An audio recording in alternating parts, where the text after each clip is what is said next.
And now it's time for Leadership of the Leaf with Dice and Austin. Let's jump in with a cut and a light. All right. Hey, everyone. Welcome. This is Leadership of the Leaf. I am Dice. And I'm Austin. And this episode, we will be talking about our palates. Yes. Which is actually interesting that we say palate, because the actual term palate is the fleshy part of the roof of your mouth that separates your nose and your mouth. You don't actually taste through that palate. When we talk about taste palate, it's really just your preference for certain tastes. You know, certain people like mushrooms, other people don't like mushrooms. Certain people like sweet things, other people don't like such sweet things. That's kind of what we're talking about. You know, you have the 5 different tastes, right? That your tongue, your taste buds can taste. Salty, sweet, sour, bitter, and savory, or umami if you want to go with it that way. But usually which is really just better translated as savory. So, you know, the different parts of the tongue taste different types of things. Don't ask me to give you a physiology lesson in this one, though. Yeah, I'm going to touch my tongue, and then you tell me what spot it is, okay? Negative. All right, fine. I do know palates do change over time. You mentioned mushrooms. Mushrooms is a great example for me to use because growing up, I did not like mushrooms. Not one iota. Don't know what age I was, but something switched on my taste buds, on my tongue, and mushrooms are now pretty delicious, especially if they're cooked correctly. Mushrooms. Still don't like them, huh? Still hate mushrooms, but I like a lot of spice in my dishes and my meals, so to speak. Love like Cajun food. Cajun's some of my favorite food. They got a lot of spice in there. Thai food. My wife, not so much. She doesn't prefer the spicy stuff. Her loss. Yeah, more for us, right? Yeah, absolutely. But you know, the thing about the palate and how you taste is, since you do have to kind of taste with your taste buds, and then you want to do what's called a retro inhale, which is if you blow out, let's just say you suck in 100% smoke, and then you blow out 80% of that smoke, and then you blow the rest of the air through your nose. That's called a retrohale, and that can actually help, you know, help you detect some of the different flavors and different notes in your cigar, which is why if you smell something bad, it's like you can almost taste it. Like if you smell sulfur, you can almost just taste like rotten eggs, because some of your sense of smell does interact with your sense of taste. Now, I remember before you was describing the retro. I'll learn how to speak eventually. Retrohale. Retro inhale, and I was confusing that with, well, I guess some people will call it French inhale, where I release some of the smoke and then breathe it through my nose to bring it back into the palate of my mouth. Right. You can do that.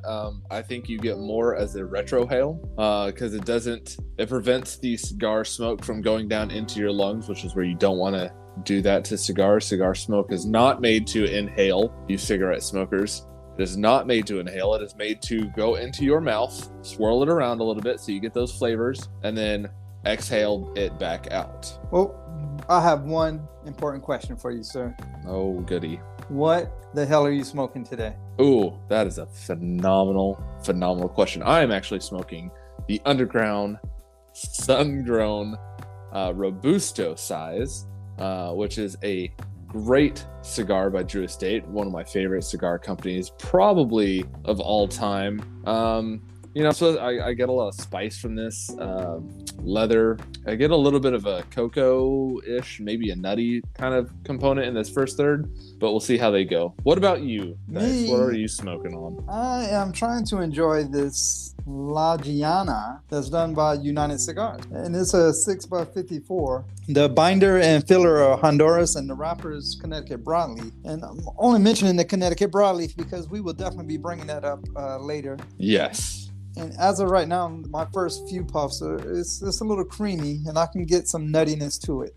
Well, that's 100% what Connecticut's are pretty much known for, is that nutty, creamy flavor. But, you know, it's so hard. It takes a while to learn how to detect the different flavors in the cigar, I think. I know when I first started out, people were like, I taste smoke. I taste this hint of orange peel in there. And I was like, I taste cigar smoke. What the hell are you tasting? It's like a wine sommelier, you know, the people who are like, I get a note of Asper cream roses, and I was like, wait, what? I just taste alcohol, man. Like, I don't know what you're talking about. What you just described is the perfect example of how to try to detect these flavors, because someone is drinking the wine and trying to pull all the flavor notes. A lot of times they spit the wine back out. They don't actually like swallow the wine because they're just trying to get all the flavors. So essentially that's exactly the same thing you're doing with the smoke. You're trying to get all the flavors out the smoke, then you're spitting it out or exhaling or blowing the smoke out your mouth, however you want to say it. But essentially that's what you're doing. You're trying to squish the smoke around to go over those 5 taste buds, taste senses on your tongue, and just trying to pick out the flavor notes that you can taste. Yeah, and it does take a while. The best way to like kind of do this is practice. In all honesty, you got to sit there and try to practice it, and then you also have to be able to figure out what you're tasting. You have to be able to have a well-developed palate. You know, you got to be able to expand that palate, because if you go, I taste something, I don't know what it is, that does you no good. No. I like to develop it by kind of like eating or you know, I say smelling, but you know, you ever smell like leather and you can kind of like, oh, I can kind of taste like a leathery taste, or cedar. Cedar's a good one. You know, there's a lot of these cedars, or like the cedrus and stuff. You're right about that, because there's times I hope no one has ever eaten cedar. Like, I'm having cedar tonight. So the only way you really know what that tastes like is because you can smell it. And as the scent enters your palate, you can kind of get a sensation of that flavor by the smell. Yeah, so and that's how you expand it. You know, you gotta take a little bit, cook, eat, and then while you're trying to do that, you gotta savor your food, right? If you're just inhaling your food, which is what I think most kids do, and hell, sometimes I do, you're not gonna actually sit there and get the different subtleties and the notes of everything. You know, if you're just scarfing down pizza, you don't get to taste the sweetness of the tomatoes, or the, you know, the tanginess of the pepperoni, or all that sort of stuff. You're just basically tasting grease at some point, helping it slide down. That's right, fatty. No, you're exactly right. That's a lot of the restaurants that I go to now that's not like McDonald's or something is I'm looking for a different flavor. I'm looking for to actually have a good taste, a good palate on a flavor when I eat food now. Yeah, and this has actually kind of pushed me outside my comfort zone. When I go to a restaurant, yes, I could go, you know, get the same thing every single time. You know, sometimes I want to get different foods, so that way I could try to taste different flavors and say, oh, I like how the bell pepper mixes with the spices in this, or the meat, you know, and there's lemon in there, or lime in there, you know, or whatever the case is, and kind of it helps me detect new things. I'm definitely that guy that tends to order the same thing over and over and over. I mean, you can tell by I drink Hennessy. Hennessy is my drink of preference, and I really don't change that up. Rarely do I change it up. Every now and again, I will hit something different, but you know, I'm a guy, like, I know what I like, and that's what I like.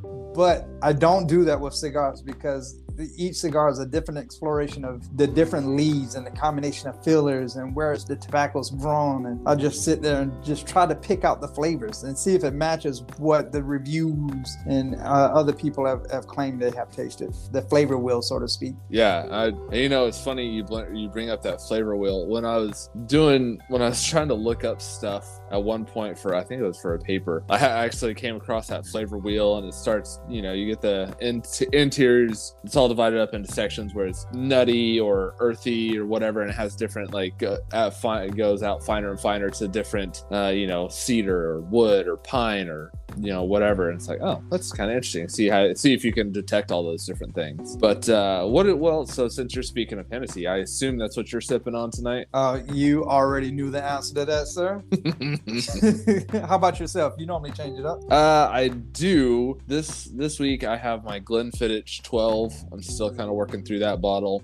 I was just trying to think of something good, get this flavor come out. It's got a little bit of sweetness in there, so it's complementing the spices in this cigar really, really well. Yeah, mine has my cigar is like kind of smooth with a butter, buttery-ish kind of flavor profile, and I figured it. Well, not that it mattered anyway. I was gonna drink Hennessy either way, but it is matching well with the Hennessy because the Hennessy has that like very floral, caramel, fruity kind of flavor to it. So yeah, it mirrors, matches, not mirrors. It matches.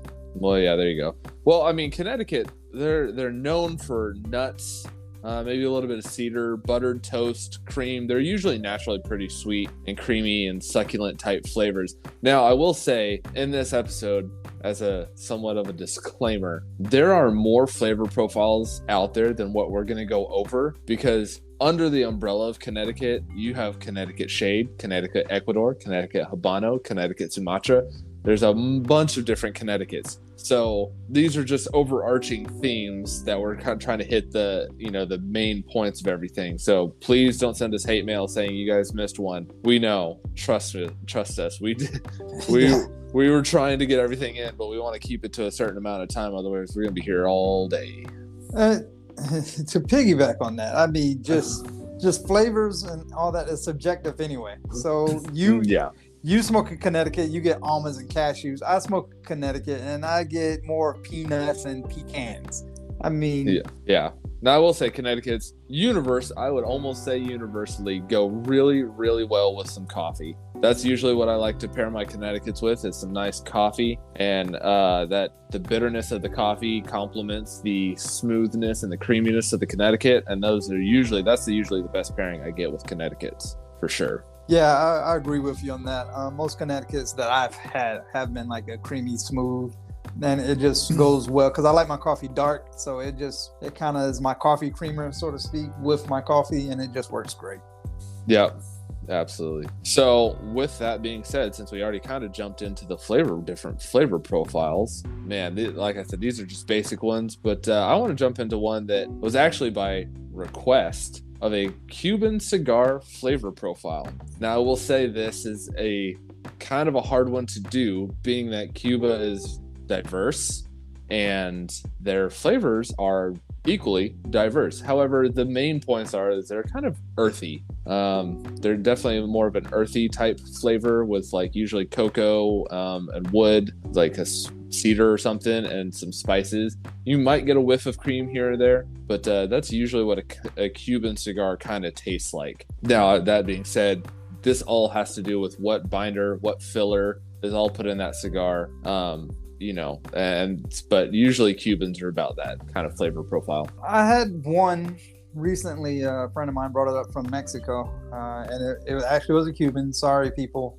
It was one. I know there are fake ones out there. I can tell. Thank you. But it was a very earthy, very cocoa heavy in that aspect. It was also really tight, which I guess that's a popular thing by Cuban cigars, being tightly packed. I enjoyed it very much so.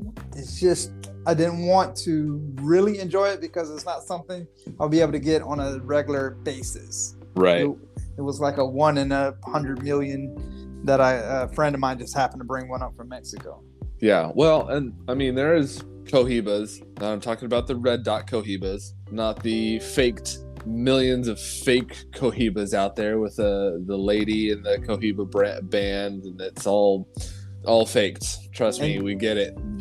You got it out of a glass case. Yeah, right. 100%. Yeah, not talking about those. There are those the red dot cohibas that are made in a Cuban style that kind of fit that flavor profile. But if you guys ever get the chance to actually get a real Cuban, one, good luck on making sure you actually get a real Cuban, and two, and enjoy it. They're actually pretty good cigars. There's a reason Cuban cigars are really good. Yes.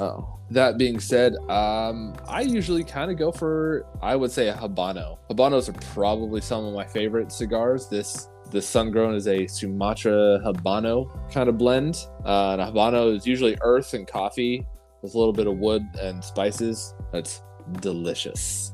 I like the spices. You said Sumatra. Normally, Sumatra is synonymous with like sweet. Yeah. Well, this is it has a Ecuadorian Sumatra wrapper over a Sumatra binder. However, it is filled with Nicaraguan long fillers. So it's kind of a blend. So it's got that sweetness kind of tames down that spice. That's really, really good. Yeah, the yin and yang kind of balance. Yeah, I like that. I really do enjoy them. Yeah. Well, and the like Nicaraguans, those fit into a very rich, earthy spices kind of flavor profile. You can get some espresso or cayenne or dark chocolate from those as well, which you wouldn't think these things blend together very well, but if you tried eggs by themselves or flour by themselves or a vanilla extract by itself, it's not all that good, but you mix them all together and you put it in the oven for 30 minutes. It tastes delicious. You said vanilla extract. So growing up, my grandmother always did baking, right? So baking spices and all that stuff filled the air. And as a little kid, vanilla extract smells amazing. Yep. Wonderful. Yep. Delicious. She said, go ahead, grandson. Try some. I tell you, that was probably one of the most horriblest things I ever tasted. But the smell is so sweet. But the taste was horrible. Yep. I had trust issues after that, sir. Well, so I have a story similar to that. When I was in high school, me and one of my best friends used to go get Sonic drinks at the happy hour right after school. And at that point in time, their vanilla syrup machine was down. I used to get a vanilla Dr. Pepper. And so we took it back to his house and he was like, well, let's just add vanilla extract to your Dr. Pepper. It'll be the same thing. And I was like, that sounds like a great idea. And I poured it in there and he was like, hey man, you should stop. And I was like, trust me, I know how much vanilla I like. And it was the most disgusting Dr. Pepper I've ever had in my entire life. We both had lessons learned. Yeah, lessons have been learned all over the place. But yeah, you sit there and you think, well, how does coffee and leather and cayenne and dark chocolate all work together? Well, think of it like a cake, or you're making a dish. Salt by itself is okay. Cayenne pepper is obviously really spicy. You get smoked pepper, you get some paprika, some chili powder, some oregano, garlic, cumin. You got yourself a pretty dang good chili right there. That's true. I do know that just because we're listing all these flavors doesn't necessarily mean that is the flavor you're actually going to get out of each time, because it depends on the regions that these things are grown. It depends on the water, the soil. Yep. These master blenders they're called master blenders for a reason. So it's just amazing. Yeah.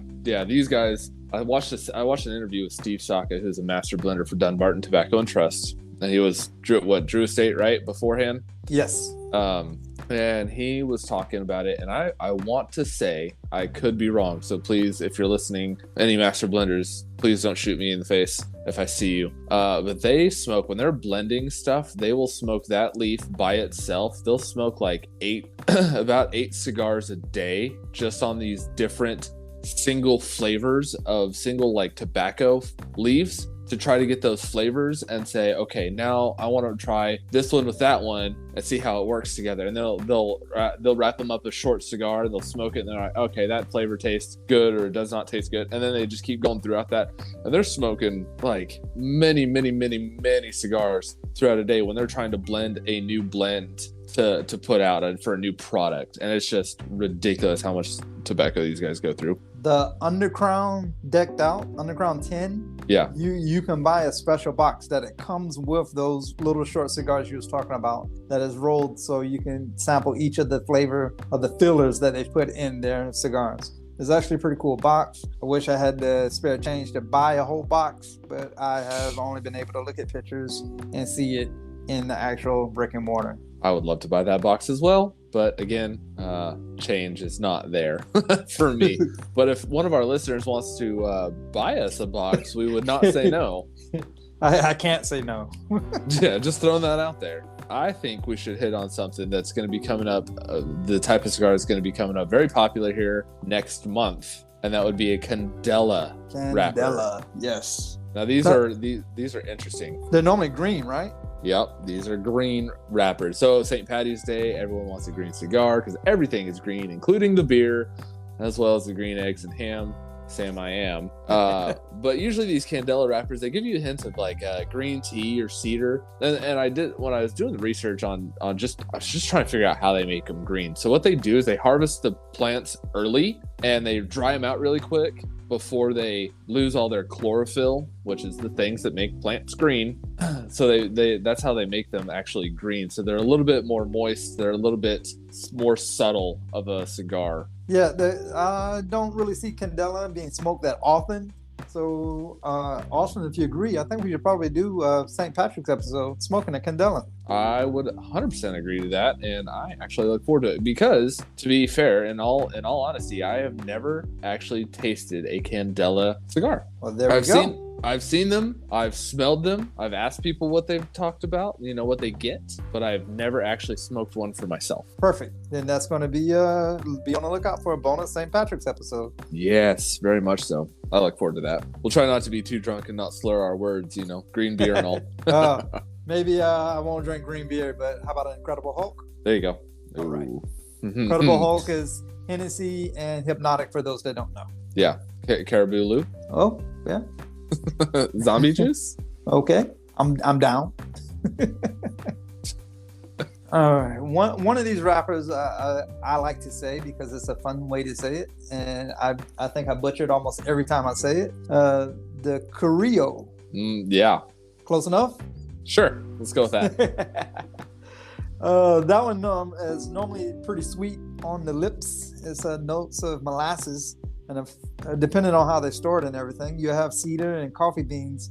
It normally has some ample spice kick to it as you smoke it. Yeah, those are usually on the little sweeter side. I don't see those all that often where they're like, hey, we got a Criollo wrapper. And it's like, oh, okay, cool. But I think the industry is starting to try to come around to those. So you might see those in more, I don't want to say flavored cigars, but definitely, like Dice said, the sweeter type cigars. But we talked about the Ecuador, how this has an Ecuadorian Sumatra wrapper, right. And that gives you that coffee and hickory type flavor, which is just probably one of my favorite. If I can detect coffee in a cigar, I love it. I usually just automatically just kind of fall in love with it because usually they pair the coffee with some sort of spice. And maybe some cocoa, and it's like, man, this is just coffee and cocoa. What's better in life? I can 100% agree with that. And that Ecuadorian, to me, it always adds like a bowl to whatever is pairing up with. So that hickory and that coffee makes it more. I don't want to say medium, more medium to full. Give it. Yeah. I just enjoy it so much. Yep. Oh, I'm hitting my second third of this cigar. Definitely tasting my notes of cedar. And I'm getting some, what else am I getting? I'm getting a tiny bit of spice on the back end. But definitely that cedar's kind of come out now. It's pretty good. Again, as most people know, if you've listened to this at all, I'm not a huge cedar fan. However, if it's subtle enough and not just super overpowering, I'm a fan. These Undercrown Sun-Growns are usually one of my favorites. We'll keep going and see what I get on the last third. Mine is still creamy, buttery. My peanuts or like nut flavor profile has definitely moved to more of a salty kind of nut profile. It's not bad. It's actually caught me by surprise a little bit, but overall I'm still enjoying it. If you hear clicking in the background, it's because I'm touching up my cigar because it's starting to canoe on me. And for those who don't know, canoeing is where you get this nice burn down one side, and it's usually kind of deep, and it throws off your burn line. So you want to make sure your cigar is always properly lit. And if you have to touch it up, it's not usually, I don't say it's a bad thing. I expect to touch up my cigars in every so often. You definitely want to try to keep that burn even. That way you get all the different wrappers and the fillers and everything that we were talking about. You want them all to burn about the same time. That's the importance of touching up, to make sure that you're getting the exact flavor profile that these master blenders are intended for you to get. And just like that, the cedar is mellowed out, and I got a little bit more coffee with it. See, perfect. And you wouldn't have got that if you didn't touch it up. Yeah, if you go, just try it for me one time. If you guys are listening and you want to experiment with a cigar, Try it. Light up half of your cigar, puff on it for a little bit, get some flavor notes, think about it, write them down, and then light up the rest of the whole cigar, and then get your flavor notes and compare it and see what else you get, and see if you can taste or detect some different notes, different subtleties within a cigar. It's actually kind of an interesting experiment. If you've never done it, it's an interesting experiment. I second that, especially for new smokers. If you're a new smoker, of course, hopefully you're trying something a little mild, because I don't want you to get scared off of starting with a full body cigar to start with. But pick you a mild cigar to start with, and write some flavor notes down, what you think you're getting, and then after some experience, maybe a year, go back and smoke that same cigar, and then write your notes down again and see how different they actually come out. You'll be pleasantly surprised. Yes. I did this actually with a Camacho Connecticut. First tried it right after I got off of my Gurkha phase. Loved the cigar, wrote down my notes. About a year later, after I've gotten into some Habanos, some Sumatras, some everything else, basically, I went back to the Camacho Connecticut because I was like, you know what, I really like these two that I had. Let me try it again. And it tasted good, but the flavor notes were so subtle to me that I detected the same ones, but I detected a little bit of different ones. But it was so subtle to me that I was actually like, this is not as good of a cigar as I thought it was. Yeah. Not that it was a bad cigar. It's still really good. It's just I had better Connecticut's, in my opinion, better Connecticut's that gave me a little bit more rich experience. You grew up a little bit, sir. I did. I matured. Another flavor profile that I definitely want to touch on and is the Honduran flavor profile, because usually you'll get these Honduras type, you got a Honduran binder or a Honduran filler or something like that. Usually that's going to give you some earthy notes of cocoa. I say minerals. Usually minerals are some sort of earthy note. You can get some wood, maybe not cedar, but some wood notes. Like, again, you can kind of smell it, and then a little bit of cayenne pepper, a little bit of spice. Yeah, for me, the Honduran, when you say wood, for me the Honduran normally gives me notes of like oak. I could be wrong. That's what my taste buds are telling me. But Honduran, Ecuador, and Nicaraguan are some of the popular ones that most novice cigar smokers have heard of. And it's just one of those that you just try. Just all these you should try, to be honest with you. Yeah, absolutely. Cigars, actually, everything that we're listing is all really good. It just depends again on your palate.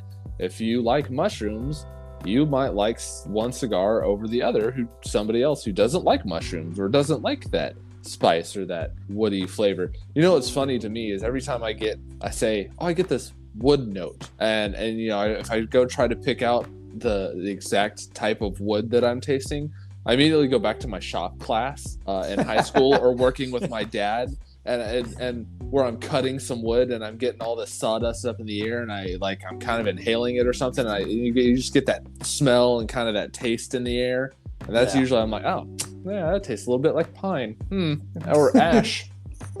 That's mahogany. Yeah.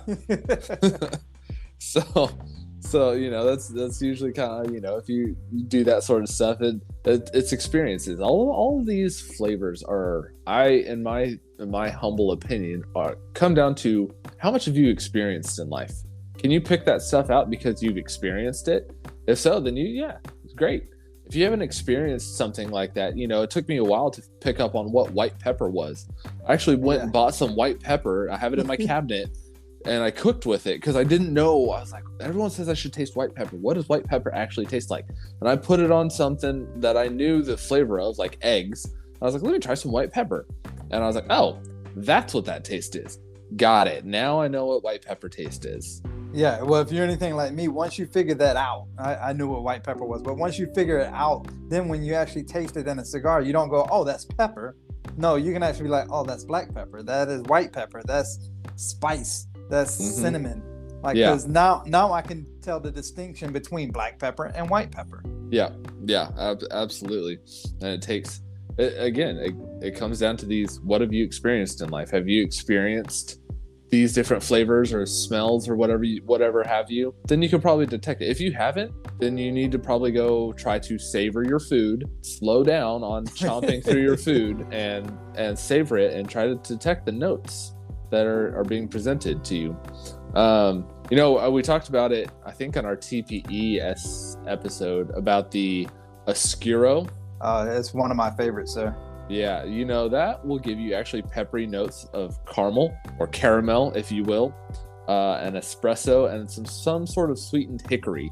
Usually I say sweetened wood, but hickory is usually the most kind of prevalent wood in those types of things, especially that San Andreas Oscuro. Yeah, if you want to get me, you want to sucker me into buying a cigar, tell me that it has a caramel flavor profile. Just tell me that, and I'm going to buy at least two, because that's the rule. Buy at least two. Yep, 100%. Actually, we were just talking before the show. I went to a local brick and mortar store looking for some new cigars, and I talked to the gentleman that was there, and I found what I was looking for. And so then I asked him, and I like to try to make a little bit of a habit of this if I can. If I have the money to, great. But I'd like to go, hey, what is right now in your humidor, what is your favorite cigar? And he pointed me to some Illusion cigars. And he's like, these are my favorites. So I did my buy two rule.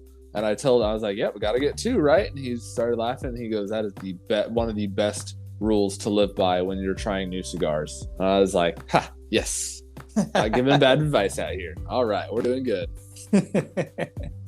You was talking about Oscuro, saying that's the dark wrapper, right? It's almost black. Yeah, almost black. So the Maduro is more of a chocolate bar-like color. Yeah, like a dark chocolate, or I wouldn't say milk chocolate, but definitely like somewhere between a milk and dark chocolate type color.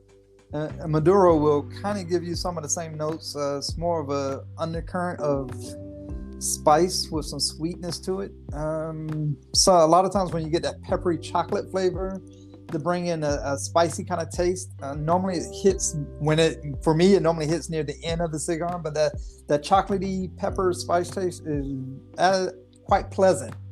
Yeah, especially with the aroma that it kicks out. One of them just gives me that, this is a good cigar feeling. So, I talk a lot about my Gurkha, right? Well, so after the Gurkhas, I didn't want anything to do with the Maduro. Didn't want anything to do with Maduros. I swore off Maduros until I went to a brick and mortar store, and I asked the lady there at the time, and I said, hey, what's your favorite cigar? And she goes, do you like Maduros? And I said, actually, no. She's like, what do you mean? I said, well, I smoked a lot of Gurkhas that are Maduros, and I'm not super fan of them, blah, blah, blah. Gave her my sob story. And she's like, you need to try this Maduro. It was a Herrera Esteli La Creme. When I tell you that cigar tasted like a creme brulee, and it was a dessert cigar, it was one of the best tasting cigars I've ever had, and I realized that I was just smoking the wrong kind of Maduros for me. It's funny, we talk about Gurkha. I seen a guy in a brick and mortar. He was wearing a shirt and it said, friends don't let friends smoke Gurkhas. that brand, I feel bad for that brand, because they get shit on a lot. A lot of people do not like Gurkhas. Well, there's quite a few brands out there people kind of shit on. People say Rocky Patel's, all his taste the same. Gurkhas are shit cigars. Davidoff is just an expensive regular cigar. People talk all kinds of noise, but I mean, they're still in business. We still know their names. We're talking about them now. So they're obviously liked by somebody. I'm sure that could be said about a lot of things out there, like mushrooms. And I think the last one I want to talk about is that Sumatra, right? We've talked about, I've been bringing up my cigar, which is has Sumatra in there, but that Sumatra, it's actually supposed to give us some sweet floral notes, with cocoa in there. You get some of that kind of floral, like oh, this smells like a rose or whatever. But you can also get a little bit of grass and cinnamon, earthy grass kind of flavors, with like hints of cinnamon.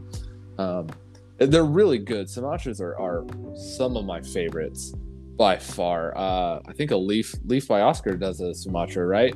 Yes, yes. And that really turned me on to Sumatra cigars by far. Depends on which cigar I decide to smoke that evening, that night, that morning, that day. Is really what flavor profile I'm looking for. A lot of times, I think we mentioned before the lighter, creamy ones I like to smoke in the mornings. Yep. And at night, for some reason, I like the darker ones. Yeah. And it's just the mood that I want to set for myself. Yeah, and again, cigar smoking is about an experience. It's about that whatever gets you into that meditative state, that mind clearing state, whatever you're kind of feeling that night. Sometimes I like to I don't even sit there and really think about, oh, well, this one tastes like this or that one tastes like this. I literally just look at it in my humidor and I'm like, you know what? I think I want to just have this one. I just kind of let my gut kind of draw me to whatever cigar I want, and usually my gut kind of knows what it's in the mood for, and I haven't really been disappointed. When I get my head involved over my gut, that's when I start getting in trouble. Yeah, if I had a hard day at work, I don't really want to smoke a cigar directly after I get home from work, because I want to have that relaxation time to take my mind away from work. That way I can sit and enjoy the meditative state of enjoying a cigar. Because I know if I smoke a cigar and I'm angry or I'm upset, I'm not going to enjoy it as much as if I was happy-go-lucky. And then I will give that cigar a bad flavor profile, and then I just give it a bad name, and then I probably don't try it again for a long time. And then once I try it again, I'm like, oh man, this cigar is great. I don't know what was wrong with me the first time. Yep, it all comes down to that experience, and I think whatever flavor profile you're going for, we hit a lot of different flavor profiles, but whatever you're going for, I think a lot of it's also going to come down to the atmosphere that you're in when you're smoking. Yeah, definitely. We have touched, I think, just about every single one of these flavor profiles. Just think of swirling the smoke in your mouth like you would do wine or any other fine spirits that you would drink, and you want to try to pull those flavor notes out. That's the whole point of the different layers and stuff that the master blenders go through, because they're trying to hit those taste buds on your tongue. They're trying to hit the salty, the sweet, the sour, the bitter, the savory, and they want to bring them all together. So it's kind of like the smoke is dancing on your palate. Yeah, I went to there's a local distillery here, and they distill rum. I'm not a rum guy. I'm not a huge rum person. I'm not Johnny Depp. I'm not asking why is the rum gone. That's just not me. Why is the rum gone? But when I went there and he was like, taste these, and he said the notes, and I had been smoking for a while, so I was like, well, let me try it. So I sip it, and I was kind of swirled it around. I was like, oh yeah, this is complex, but it's good. It's great. I could taste the molasses, or I could taste whatever they're going for. I could taste the rock candy that they put in there, and I was like, this is really good. But it's all about those experiences, because if you don't experience very much, like if you're like Dice and you know what you like and you go for that every single time, and you don't ever expand out from your comfort zone, sometimes you may miss out, like I did with white pepper. You may miss out on some flavor notes that you're like, I'm tasting this, but I don't know what it is. I can't put my finger on it. Well, maybe you need to expand your palate a little bit more. Maybe you need to try some new things. Well, we touched the palates. We talked about the flavor profiles of each wrapper. We kind of blend all that together. But when it comes to leadership, you have to work within the confines of your liability of assets. So right after the break, we'll touch on some leadership just to help everyone out. Right, and as a reminder, if you guys want to see what we're smoking, seeing what we're pairing with, seeing what our setup is, you guys can always check us out on Instagram at Leadership of the Leaf, or on our website nsplume.wixsite.com/Leadership of the Leaf. That's nsplume.wixsite.com/Leadership of the Leaf.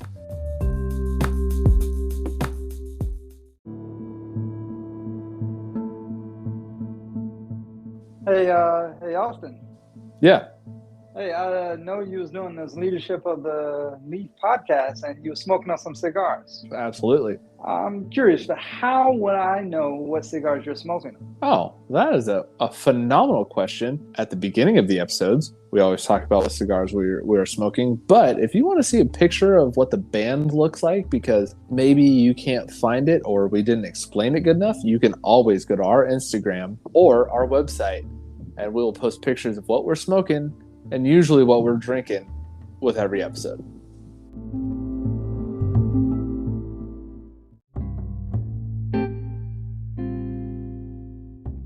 Don't forget, we need to follow the podcast so we know when new episodes drop.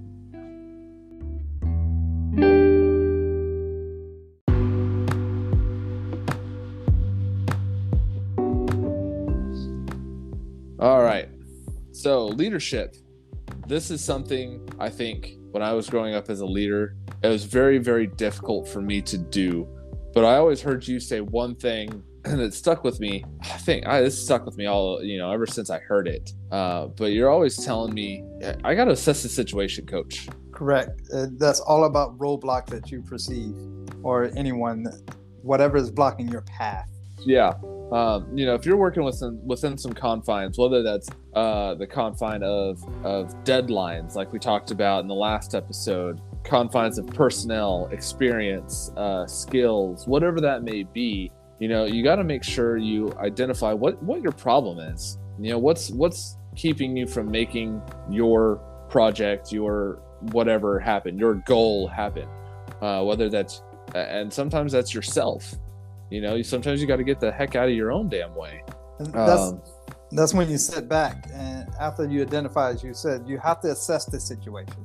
Most people just jumped into some kind of solution. It's like shooting billiards, shooting pool.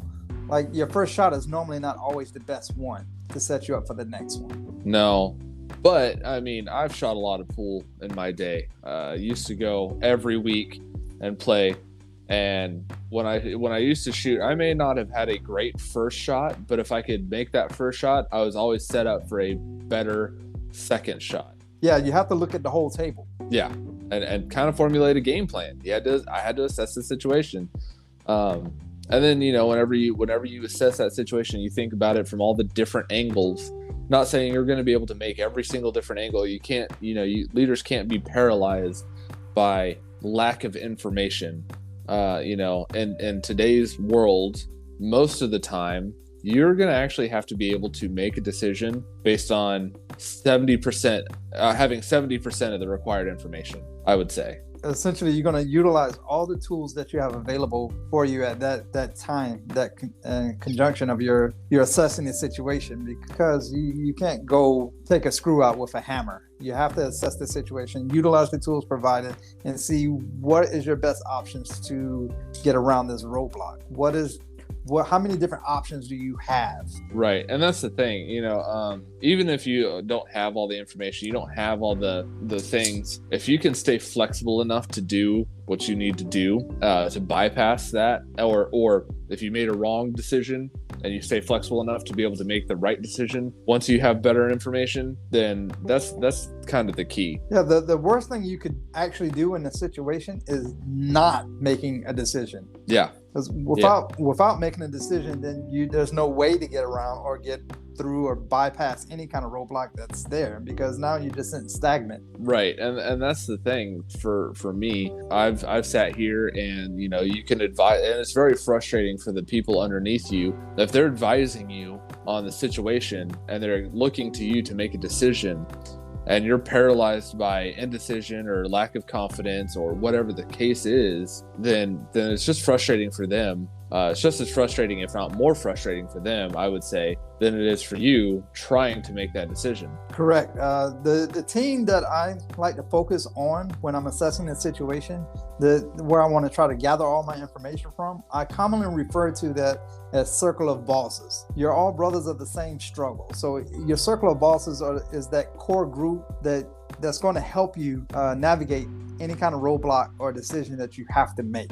Right. Yeah. And the circle of bosses is usually made up of about 4 different types of people, I would would say. Wouldn't you agree? Definitely. One of the first ones that you're going to need is you're going to need some advocates. You're going to need, they're like the cheerleaders. They're the ones in your corner that's rooting for you. Normally they're like pawns in the whole game, but they want you to succeed. Usually they want you to succeed because if you succeed, then you're going to kind of drag them along with you. So they're going to cheerlead. They're going to make sure that they get, whatever you need to get done. But you also got to have some sponsors out there. And we're going to use some terms that are sometimes interchangeable, but we're going to try to break it down into a way that it makes it a little bit different. So sponsors usually just have a vested interest. These are people maybe outside of the situation. Maybe you can't do as much in the situation or in that decision-making process, but they have a vested interest in you making the right decision, because these are your people that are usually over your advocates or your pawns. They're kind of your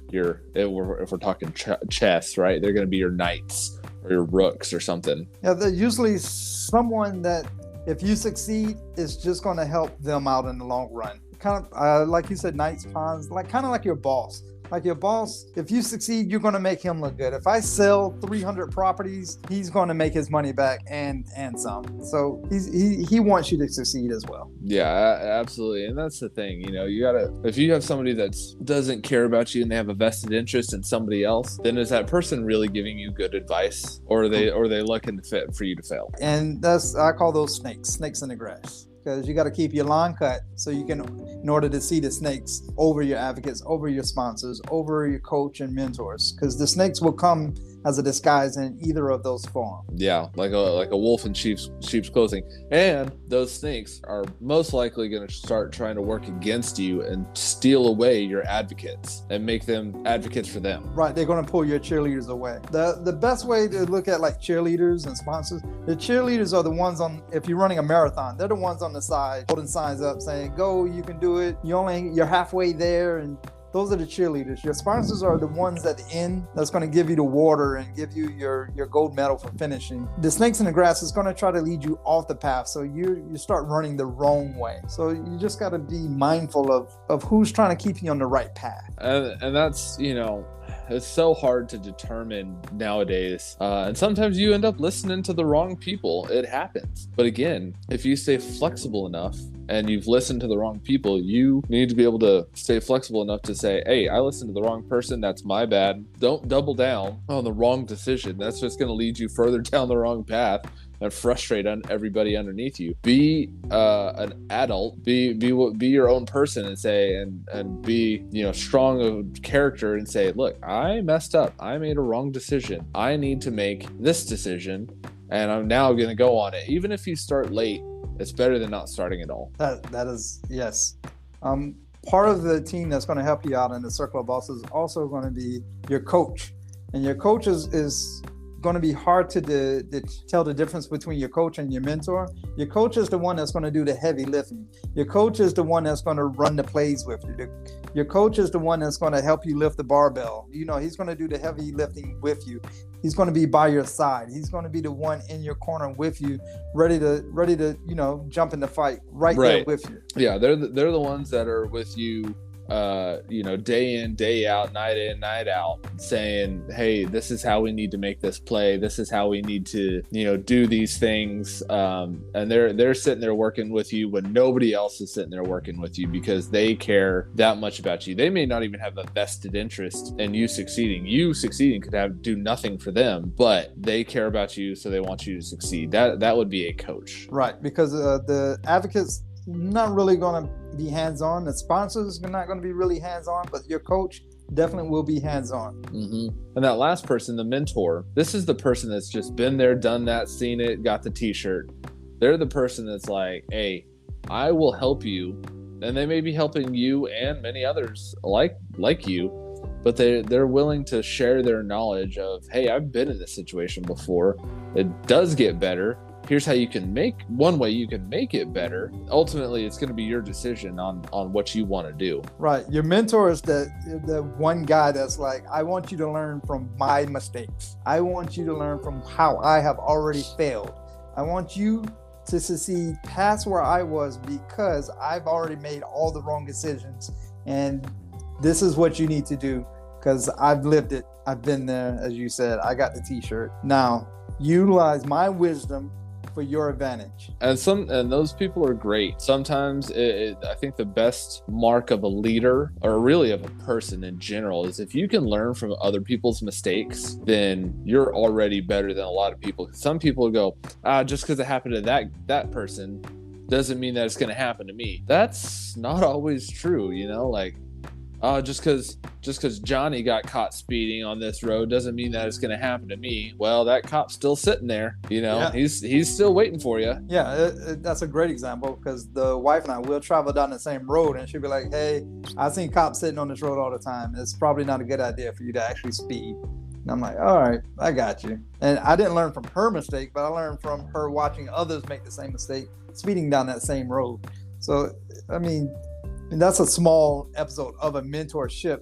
Not saying my wife is my mentor, but that's a scenario in that type of situation where someone was wiser and kind of been there, done that, and was trying to help the situation. Yeah, absolutely. And I got people at work right now, and they're like, hey, you're kind of my mentor. How do I get to where you are? And I'm a big Dave Ramsey person. I like Dave Ramsey. I like his philosophy for the most part. But he always says, if you want to do something, if you want to get somewhere, you want to achieve something, go sit at the feet of the master. Learn what they did. Do what they do. If they've achieved something that you want to achieve, go find that person and do what they did. What do they do to make them that successful, that achieve that goal that you are having trouble achieving or that you want to achieve? Most mentors are happy or very willing to share their information and their wisdom.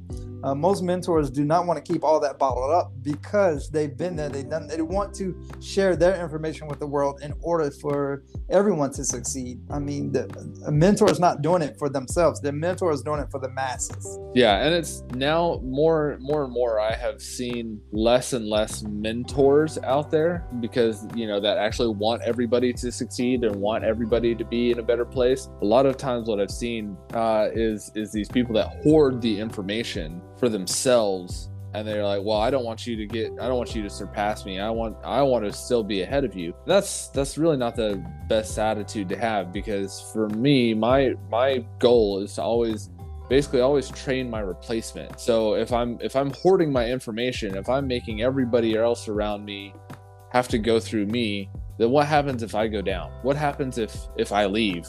I didn't set anybody up for success. I didn't help anybody out. That's just kind of a dick move on my part. Well, yeah, because if you go down with the ship, then who's going to run it now? You need someone to step in those shoes. Often I had people tell me that, hey, while you was away, I was trying to think like you to make this mission happen. And I'm like, I appreciate that. And at the time, I didn't look at it that way, as that I was actually that guy's mentor.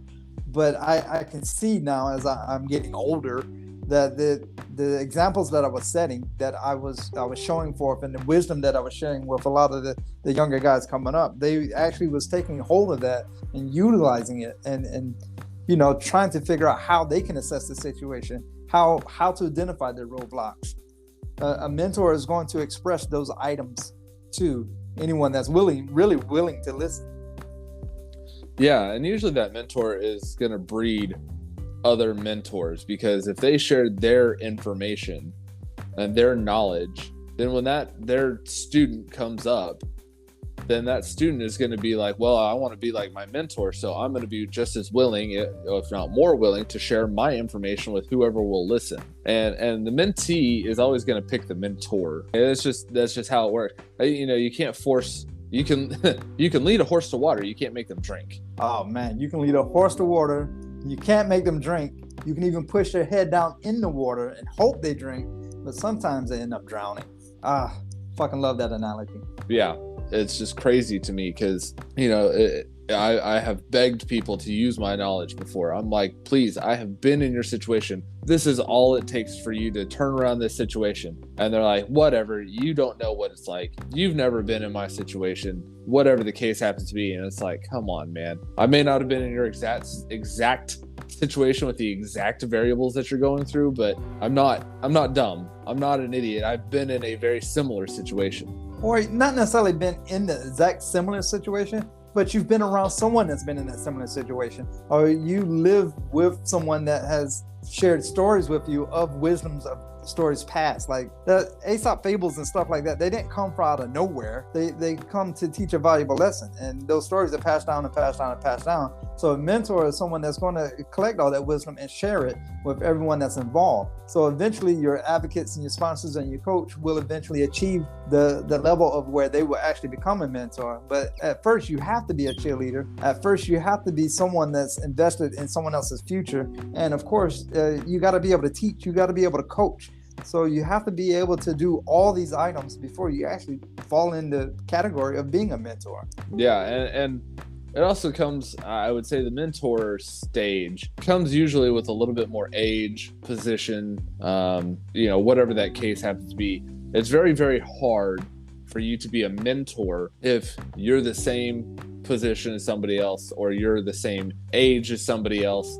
I struggle with this a lot in my situation. I'm very young compared to a lot of the people in my peer group, or even some of my underlings, but I carry myself in such a way that they're like, man, this guy's been around, he's seen it, he's done quite a bit. And that's just how I've had to carry myself, because otherwise people don't care what I have to say, even though it could be right. Right. I've run across that quite a few times myself, because a lot of people look at me like I'm young. I guess I am young, but a lot of people just look at me being just this young punk or young kid and don't know what you're talking about until you actually be able to walk the walk and talk the talk. Right. And all this stuff kind of ties together in that aspect of, man, if you sit there and think about, I gotta be able to walk the walk and talk the talk. Well, if you're sitting there and you're trying to teach somebody else how to do what you do, or you're trying to give your boss good advice, then it's going to come down to, can you actually back up what you're saying? Do you actually know what the hell you're talking about? That is a very key aspect of being a mentor, is being able to know exactly what someone else is talking about.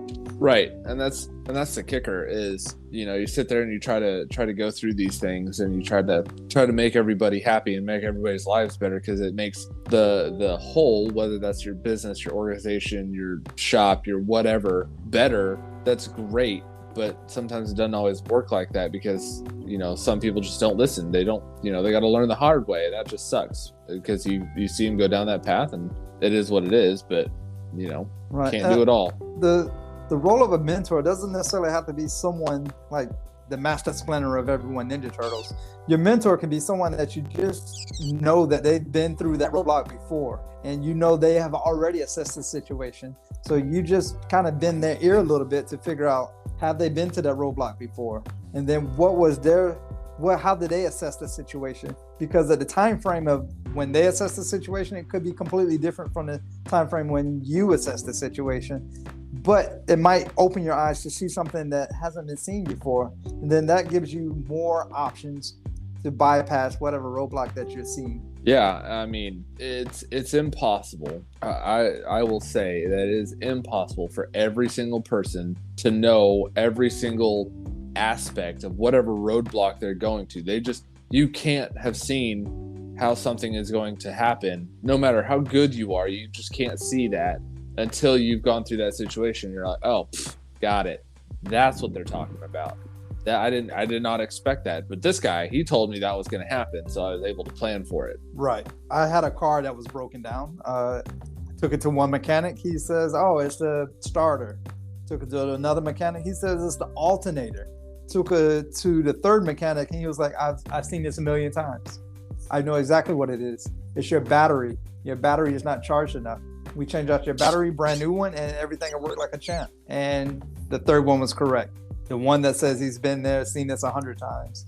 Changed the battery, car worked like a champ, cranked every single time. Yeah, and that's just one of those things where, sometimes it'll take some searching on your part. If you're looking for that mentor, if you're looking for that person that's kind of been there, done that, don't stop at the first person that says, oh, I think it's this.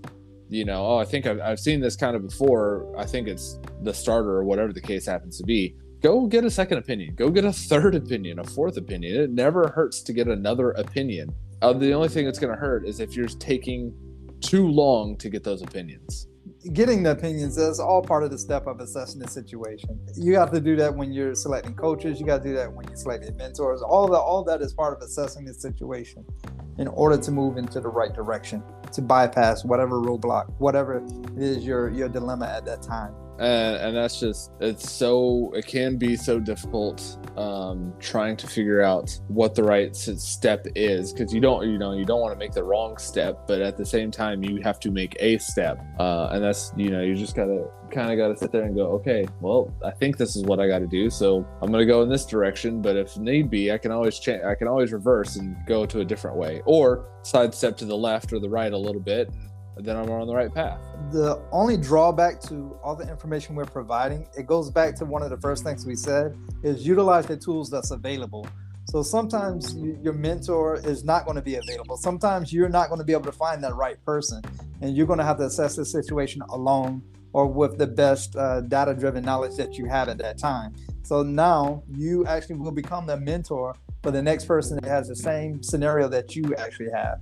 So there's no knowledge that's not power. So all this information that you're gathering, just make sure that you kind of remember it. Put it in the old memory banks there. Yeah, I mean, working as a mechanic, I don't know how many times I've gone through something and these new guys will sit there and I've never seen this before, blah, blah, I don't know what to do. And it's like, man, I've seen this probably 20 times before. It's this one simple part not doing its job correctly. And they're like, no, I don't think that's right.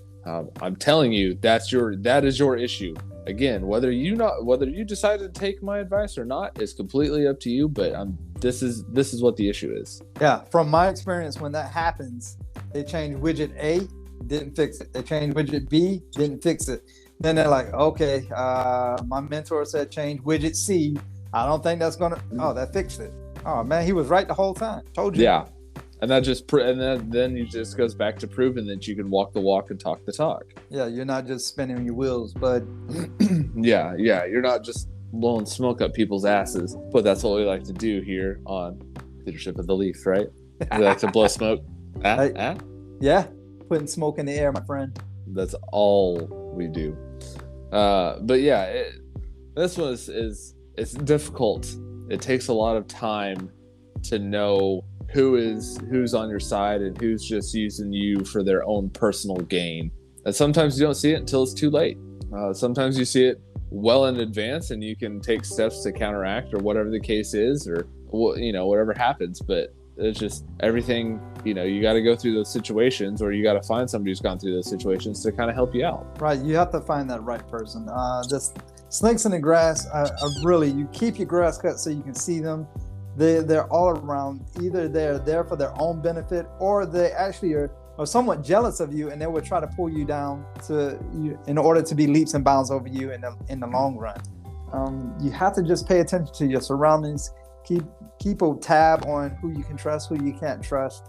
Just keep moving forward. All of it is part of identifying your roadblock. Yeah, and sometimes they're just too small-minded to see the finish line. I've had that quite a bit where people, well, hey, I have this idea. Oh, that'll never work. Why? Probably one of my favorite NBA players is Russell Westbrook.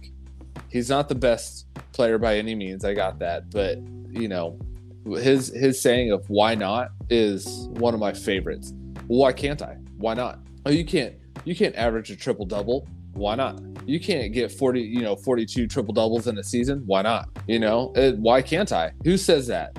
Where does it say that I can't? So don't let those snakes in the grass, whether they're jealous, whether they're just small-minded, whatever the case happens to be, don't let them pull you down. Definitely keep your eye on the prize. Don't let someone tell you can't do something if that's what you really want to do. I mean, it goes back to the SMART acronym you said. What was it? Specific, measurable, attainable, realistic, and time-bound. So Russell Westbrook looked at that and he was like, yeah, I can make this happen. In a way, I guarantee you he had some haters along the way. And of course, his sponsors wanted him to do it by all means. And of course, coach is helping him in practice, doing all the heavy lifting.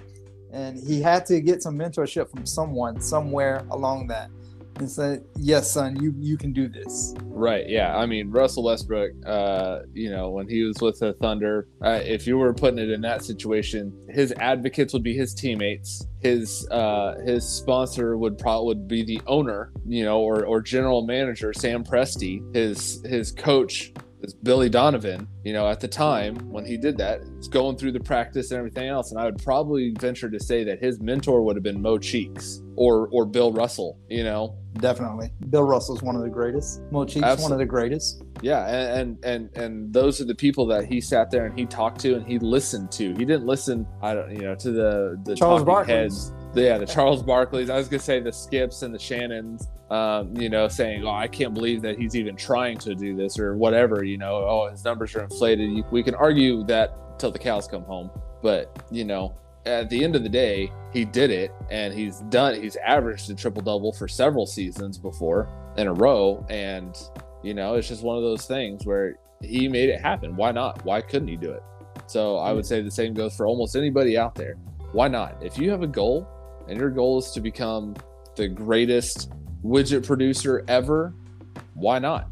Yeah, get your circle of bosses in line, utilize the tools that's available, and make it happen. Absolutely, and that's just what you got to do.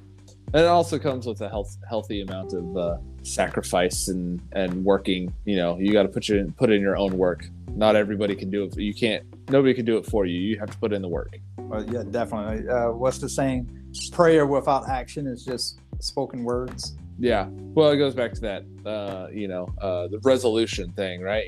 Resolutions without a timetable are just, wishes, and wishes without a timetable are not anything. But once you add time and realistic goals, they become a goal for you. Yeah, I think that's pretty well. I think, we covered all the flavor profiles of all the different stuff, and we, talked about the circle of bosses and working within the confines of whatever you have, whether that's personnel, skills, experience, deadlines, whatever the case happens to be.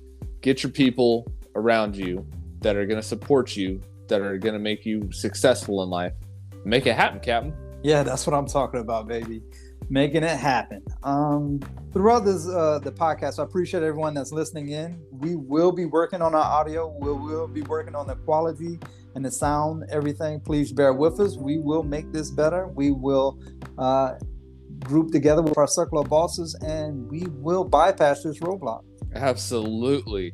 And we do appreciate feedback, constructive feedback. If you just tell us we suck, then I'm not going to listen to you. But that's your opinion. But if you have constructive feedback of, hey, you guys need better audio. Okay, got it. Yeah, we are working on it. It does take time. We do not get paid for this. So it takes us time to get our stuff in line, but we are working it. Keep bearing with us. Keep tuning in keep following us on Instagram at Leadership of the Leaf. Keep checking our website, nsplume.wixsite.com/Leadership of the Leaf. And just keep tuning in because we love all the listeners and we appreciate y'all supporting us. All right. And with that, I leave you with this advice that there's no such thing as a bad cigar. There's just better ones out there. Yep. And always remember to not be that asshole. Thank you for listening to Leadership of the Leaf. The comments and opinions expressed by the host and guests does not reflect the opinions of those that broadcast this show, nor does it reflect any of our affiliates.